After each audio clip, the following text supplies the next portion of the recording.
The Green Bay Packers wouldn't have made the playoffs without Malik Willis in 2024, but Willis is going to get the bag in free agency, so Green Bay has to find their next project.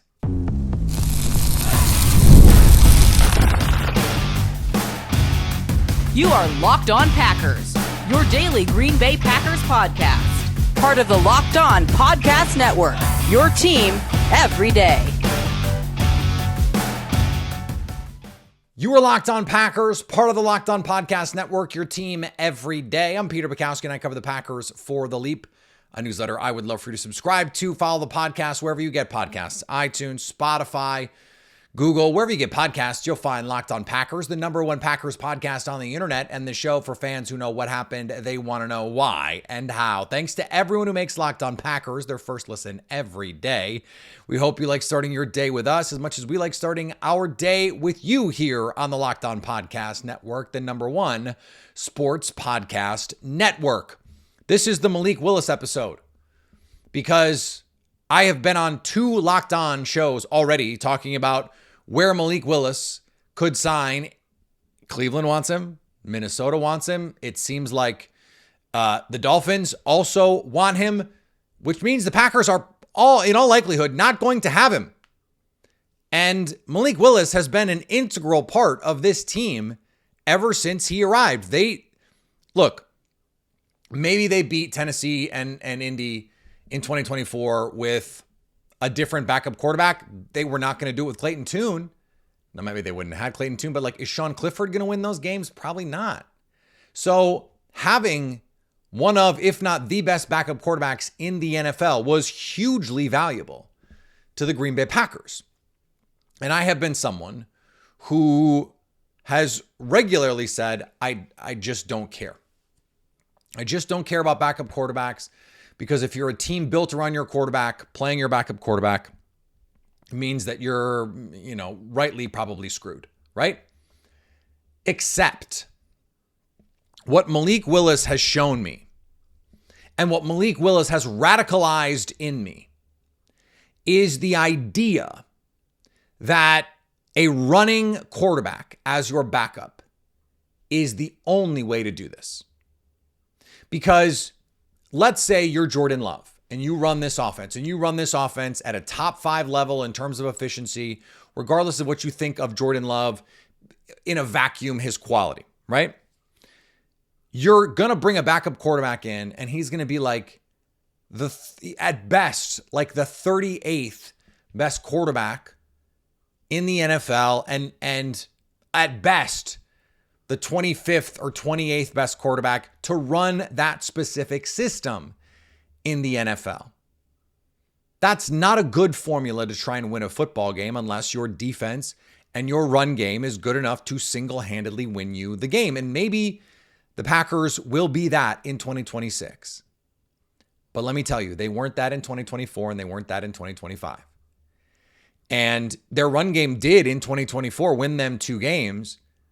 But that was due in large part to Malik Willis. You cannot extract what we saw from Malik Willis and the run game. His impact on the run game was enormous.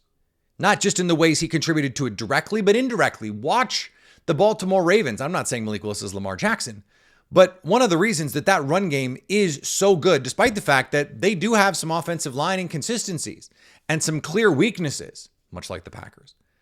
Lamar Jackson is such a threat that it creates serious problem for defenses. And look what happened when Lamar Jackson was not Lamar Jackson last year. All of a sudden, their run game, not nearly as good. All of a sudden, Derrick Henry, not nearly as good, despite the fact that Derrick Henry is probably the greatest running back of his generation. And in 2024 was absolute apex prime Derrick Henry. One of the reasons was Lamar Jackson. He makes your run game easier, and in the passing game, he can be your own check down. That's what Malik Willis brought this team. And then it took some time, but eventually he was able to run this whole offense. When he had to run the Ravens offense, or the game against the Ravens, coincidentally, they didn't have to run some special Malik Willis spinner, single wing, nonsense.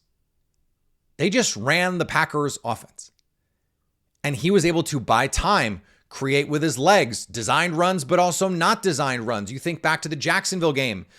He comes in, Jordan Love gets knocked out, Malik Willis comes in, and he makes several key plays in that game, including the game clincher to Jaden Reed on a beautiful throw down the left sideline. Against the Bears, the Packers are losing that game in 2024 at the end. Malik Willis leads them on the go-ahead potential game-winning drive at the end. We've seen this guy deliver potential victories. It was the defense that blew that in 2024. So I think Malik Willis is going to get a serious amount of money. This is the model now. Find a quarterback that can run and has passing upside, particularly as a deep ball thrower. That's what I would want. Are those options out there for the Green Bay Packers? Why, yes. Why, yes, they are.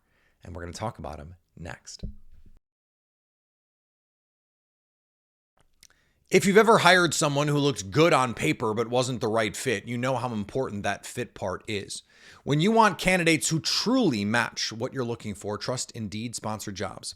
Hiring Indeed is all you need. Stop struggling to get your job post seen on other sites. Indeed sponsored jobs puts your post at the top of the page and helps you reach the right candidates faster.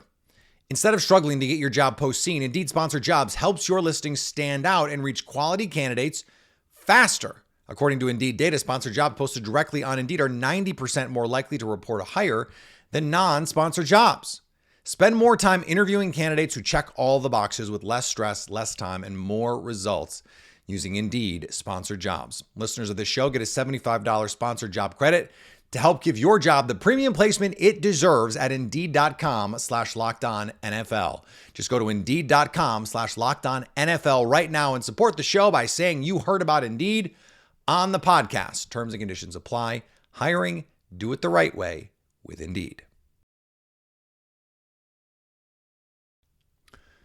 So are there quarterbacks out there who fit the bill for the Green Bay Packers? Well, if you want a project, someone who you think, okay, maybe they could become something, they have that upside, that running ability, well, Malik Willis would be your number one option. But after that, I would be looking at someone like Trey Lance. Trey Lance was drafted by the San Francisco 49ers. They trade up, give up multiple future first-round picks.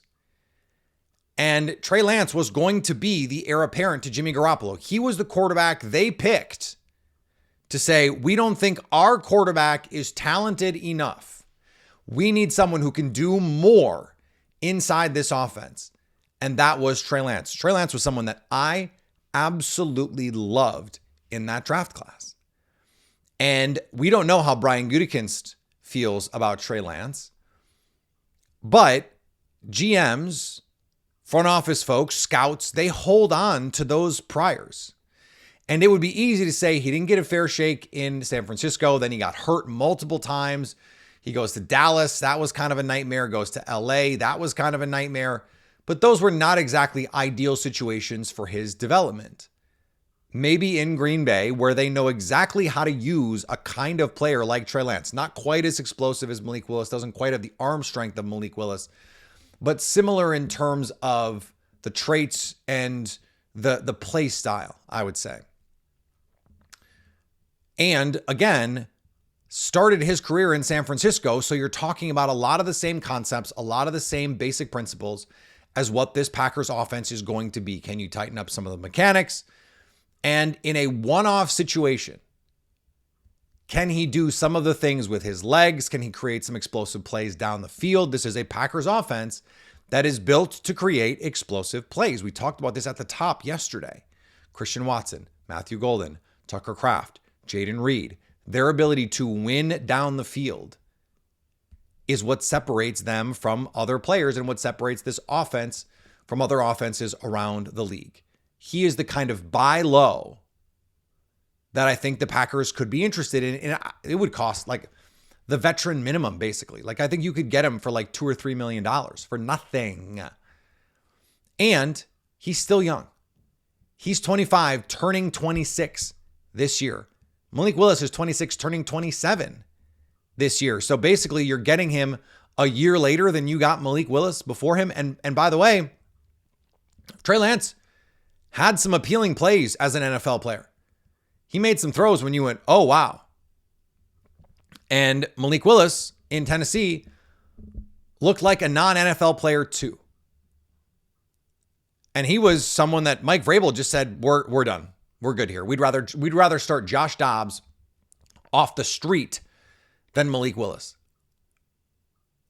And then here comes Malik Willis looking like a not quite a franchise quarterback, but certainly a starting caliber quarterback in the NFL with Green Bay. I made this point. If you look at the top players in EPA per play over the last 2 seasons, minimum 140 plays. Malik Willis is number 1. Josh Allen is number 2. Jordan Love is number 3.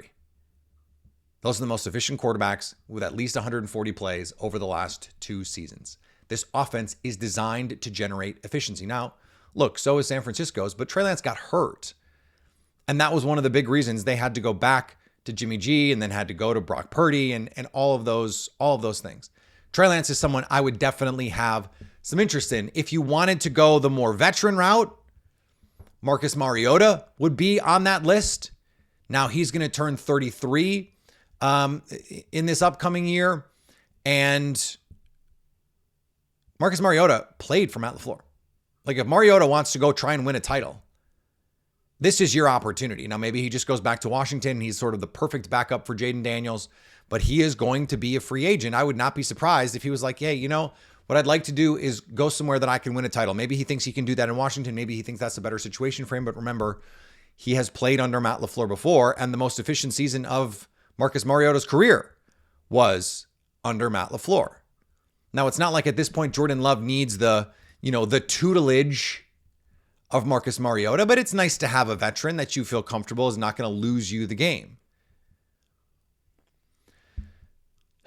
Deep breath. Okay, here we go. The name that intrigues me the most, if the team that is currently paying him to play football decides to cut him loose, is Justin Fields.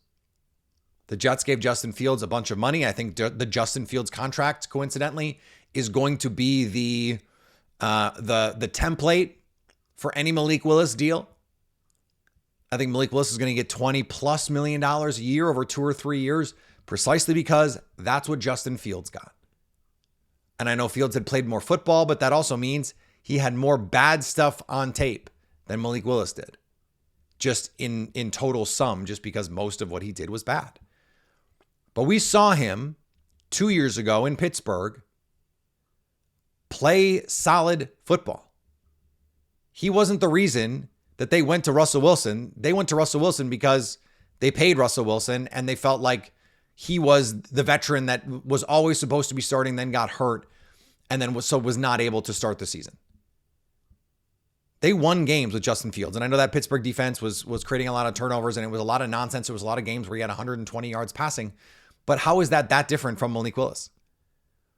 Justin Fields is a superlative runner. I think he is, outside of Lamar Jackson, probably the second best running quarterback in the NFL. Just ask the Packers. They've seen it up close and personal. And though he struggles with reads at times, his best throws are almost always deep ball throws. His touch on deep balls is there. He can create down the field. He can create out of structure. If there's pressure, escape to your right and take off or try and make something happen. He is the project I would be wanting to invest in if I were running the Green Bay Packers.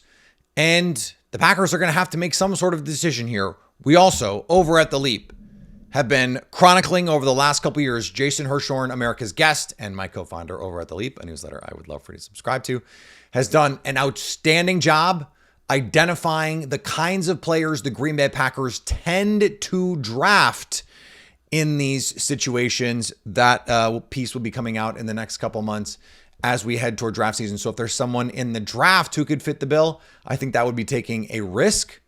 They did already bring in Kyle McCord, so maybe that is their draft pick in this case. I think adding someone like Fields, someone like Lance, and I think Mariota certainly fits the bill as well. would be the wise decision as we move forward here with the Green Bay Packers. All right, my discussion with Spencer German over on Locked On Browns about Malik Willis's fit in Cleveland. That's coming up. The Winter Games are officially here, and if you're anything like us, you're locking into the events you only get to see on the biggest stage every 4 years. That's why following the Winter Games on FanDuel just makes sense. From medal counts to individual events to finding your angle on the sports you care about most, FanDuel gives you more ways to stay connected to all the action. The drama of curling matches that start slow and somehow get intense fast. Speed skating races decided by mere inches. Hockey games that feel different right from the opening face-off. Even niche events that become must-watch when you're fully locked into the competition. FanDuel keeps the entire Olympic experience engaging from start to finish. The Winter Games are on, and there's no better place to follow them than with FanDuel. FanDuel, play your game. Peter Bukowski of Locked On Packers joins the show amidst swirling rumors that the Browns may be in pursuit of free agent quarterback Malik Willis. What is Willis's ceiling? What makes him successful or has made him successful in Green Bay? We'll talk to him about that. And then later, I got some potential David Njoku replacements for you as well. I do want to thank you for being every day with the Locked On Browns podcast, making us your first listen every single day. Part of the Locked On Podcast Network, which is now the #1 sports podcast network. All thanks to you. Peter, appreciate you coming on today, man. And this has been, there's an interesting conversation going on around the quarterback in Cleveland, because I think a lot of people assume that the group that's here right now is just going to kind of be the group, but I'm under the impression that they're going to add somebody. And so you got these rumors this week that they might actually pursue Malik Willis.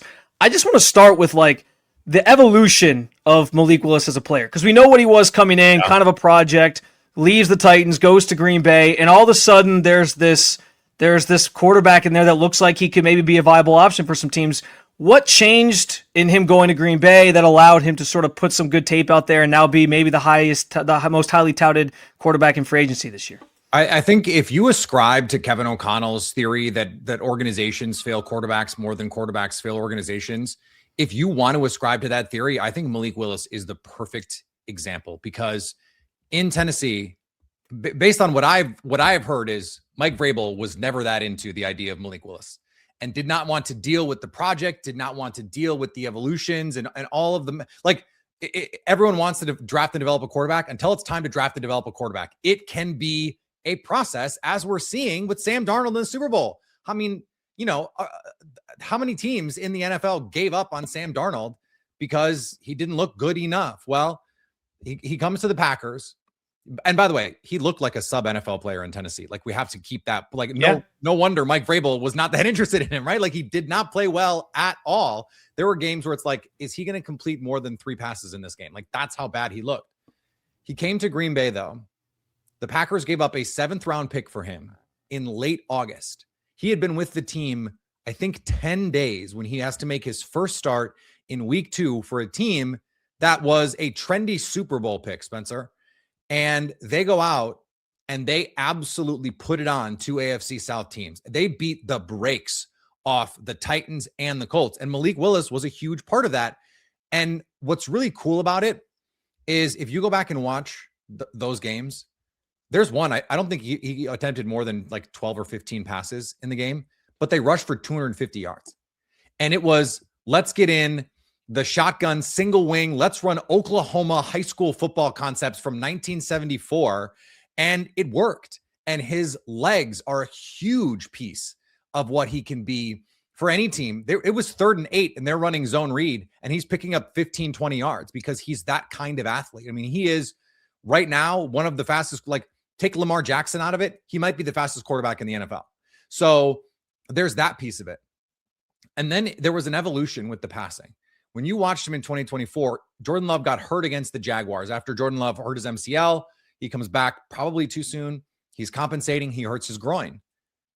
Malik Willis came in that game, and the key play in that football game, Spencer, was a wheel route to Jaden Reed that he throws absolutely perfectly down the field. His ability to push the ball down the field with accuracy is already plus. And it helps when you have an offense that caters to what you do well. And that's what Matt LaFleur has done so effectively for Malik Willis. I like the idea, and I don't want to preempt any discussions you want to get later with like what it could look like with someone like Todd Monken. But at Todd Monken's best, that was a vertical passing game. And it's Jameis Winston hucking the ball down the field to Mike Evans. Malik Willis is a very, very good downfield thrower. I was going to probably use too superlative a word to describe it, but like he throws a gorgeous football and can drive it down the field. And you see the difference in footwork. You see the difference in processing. He has just grown so much in 2 years in Green Bay that I mean, Chris Sims might be a little out over his skis with superstar, but I think Malik Willis is, to me, there's no doubt he is one of the 32 best quarterbacks in the NFL right now. Some powerful stuff here from Peter Bukowski at Locked On Packers. You mentioned a number of things that he does well. You said throwing the ball in the field, the athleticism, which is honestly, Tom Monken's talked on other platforms about that being something he kind of wants in a quarterback, especially after working with Lamar Jackson, understandably so. And I think that's part of the reason why you're seeing these dots connected, that the Browns could be interested in him. What are some of the things that Willis notably is going to have to continue to improve on if he's going to make it as a starter in this league? I think his ability to go 1 to 2 to 3 as a progression read quarterback is something that's just going to have to improve. He's a young quarterback. I mean, that's every young quarterback has to get better at that, and you just need reps doing that. The Packers did a really good job of scheming up single read throws for him. Like, hey, the concept is designed to go to this receiver. If he's open, throw it. There are times when he has gotten better pre-snap reading defenses, but I think if he is the starter, then all of a sudden there's more tape on you, what you do well, your tendencies.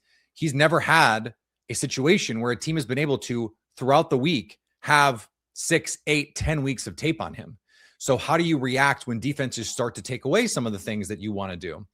But when a defense is blowing a coverage, for example, there's a play against the Ravens. He makes a much more difficult throw to Luke Musgrave on what is a first read. But I think in that play, and it's a big play and it's great. If he is really, I think, has a fuller understanding of coverage structure in that moment and has more experience. Like, for example, I think Jordan Love scores on that play because Christian Watson is running wide ass open opposite. And I think a more experienced quarterback would see the bust in the coverage and go, wait, I got Christian Watson running free on the opposite side. And instead of just playing the play, he looks backside. That's also something that you're not afforded as a backup quarterback. The head coach wants you to just call the play. And if you try and do a little too much, they're going to go, hey man, just run the play, please. So that's part of this where I think you embolden him as a starter to be able to make some of those opportunities. So to me, it's all the counters, right? Like this is, if every quarterback could just hit their back foot and get the ball out on their first read, they'd be Pro Bowlers, but that's not how the NFL works. And he can be his own check down, which is great. He can be a scrambler. Hey, first read's not there, I'm just going to take off. Jaden Daniels had one of the greatest rookie seasons we've ever seen doing exactly that. But I think eventually, if you want to be in that upper half of the league sort of tier of quarterbacks, you have to be able to, okay, first read's not open. I got to know where my options are. And I got to make sure that my protection is set. I don't want to drop my eyes with the rush. I got to get to 2 and 3, or just maybe to my check down in those sort of circumstances. We just haven't seen him have to do that very often. We know that Matt LaFleur is credited with a lot of the development of Malik Willis and putting him in the right situation. You talked about organizations failing quarterbacks more than quarterbacks failing organizations, and it seems like he was in the right spot there. So whether it's the Browns or whether it's anywhere, like what does a coach or a team need to do to set up Malik Willis for success? I think you have to lean into the things that he does the best. Lean into the things that he can do with his legs. And that's why, to me, and the dot connecting with Todd Monken and his time with Lamar Jackson, it just makes perfect sense to me. Like, just take that Baltimore offense and run it in Cleveland with Malik Willis. Like, that makes perfect sense to me. Now, Quinshon Judkins, hopefully he's fully recovered from the leg injury. He comes back. They have some, this better than I do. They have some questions at offensive line. Like, that Ravens offensive line was mashing people. You still need to be able to move bodies. But I'll say this, Spencer, like, the Packers run blocking in Green Bay the last couple of years has not been very good. And so if you can still put together a quality run game with just so or even below average offensive line talent, one of the reasons you can do it is because you have a quarterback that can make you right when it's the read stuff. Okay, we're not blocking that front side defensive end. So we don't have to worry about if the blocks are perfect because we're not blocking that guy. And then you just let the quarterback make a decision. He's going to outrun every defensive end to the edge, maybe with the exception of like Micah Parsons, who plays in Green Bay. But he can outrun linebackers and safeties to the edge too. And that's what differentiates him. Like I said, it's 3rd and 10. You can call a quarterback run, potentially like a zone read play, because he can create an explosive with his legs. So an offense that leans into those sorts of things, use his legs and use his ability to push the ball down the field. I feel like that is like, did I not just describe Todd Monken's offense? Like that is what, that's what he wants to do. So that's why this makes so much sense to me. All right. Our new Friday News Dump show live on YouTube at noon Central Time on Friday. This is a new thing we're doing with Locked On Packers. We're adding extra content to your life.